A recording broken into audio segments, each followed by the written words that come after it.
Hey there, friends. I'm so glad you're here. Today's story is one of those soft little tales you can enjoy with a warm drink in hand and a blanket around your shoulders. This is for everyone, kids, grown-ups, and anyone in between just looking for a peaceful place to rest their mind.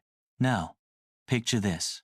A quiet cottage tucked at the edge of a sleepy village, where ivy climbs the stone walls and the wooden shutters creak gently in the breeze. That's where Mrs. Maple lives. She's an older woman with silver hair pinned up in a bun, soft cardigans that always smell faintly of cinnamon, and a kitchen that seems to hum with comfort. Mrs. Maple isn't famous, but in the village, she's known for one thing: her cooking.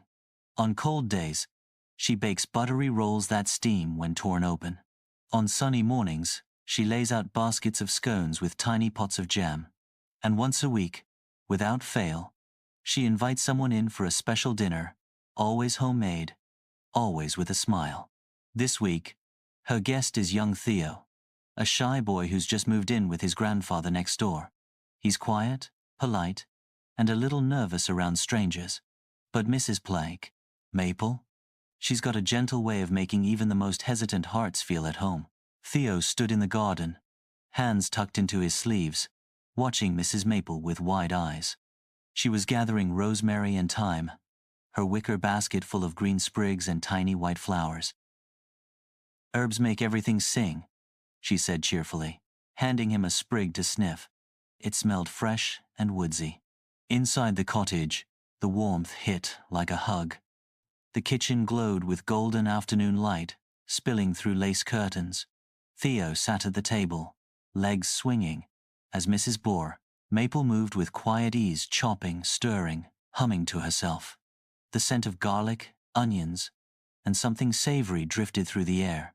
It made Theo's stomach rumble. "You like stew?" she asked, eyes twinkling. Theo nodded. She told him little stories, as she cooked, about her old tabby cat, about her husband who used to whistle while he kneaded bread, and about the garden that grew wild but well loved. Theo listened closely, comforted by her soft voice and the cozy clatter of wooden spoons. By the time the stew was ready, the sky had turned pink and lavender. Mrs. Maple lit a little candle on the table, and they ate slowly, quietly. The stew was thick, warm, and full of flavor. Theo couldn't remember the last time he'd felt so full, not just in his belly, but in his heart. After the meal, Mrs. Maple brought out warm apple crumble with cream drizzled on top. Theo's eyes widened in delight. As he took the first bite, he smiled a real, soft smile that stretched all the way to his eyes. "You've got a good smile," Mrs. Maple said gently. "You should let people see it more often." Theo looked down, shy again, but the smile lingered. As the candle flickered and the dishes cooled, Mrs. Maple packed a little parcel of leftovers for him to take home. "For tomorrow," she said, tying it with twine. Theo stood on the cottage porch, holding the parcel in both hands, reluctant to leave. "Thank you," he said quietly. She only nodded and gave his shoulder a gentle pat. That night, Theo sat with his grandfather, who noticed the warm smell and the brighter mood. "She's a good neighbor," he said. Theo nodded, then unwrapped the parcel, the scent of rosemary and sweet apple rising once again. And that's the thing about a good meal: it's never just about food. It's about kindness shared, memories made, and hearts gently warmed.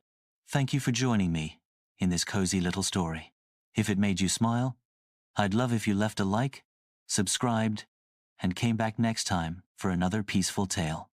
Until then, stay warm, stay kind, and take care of each other.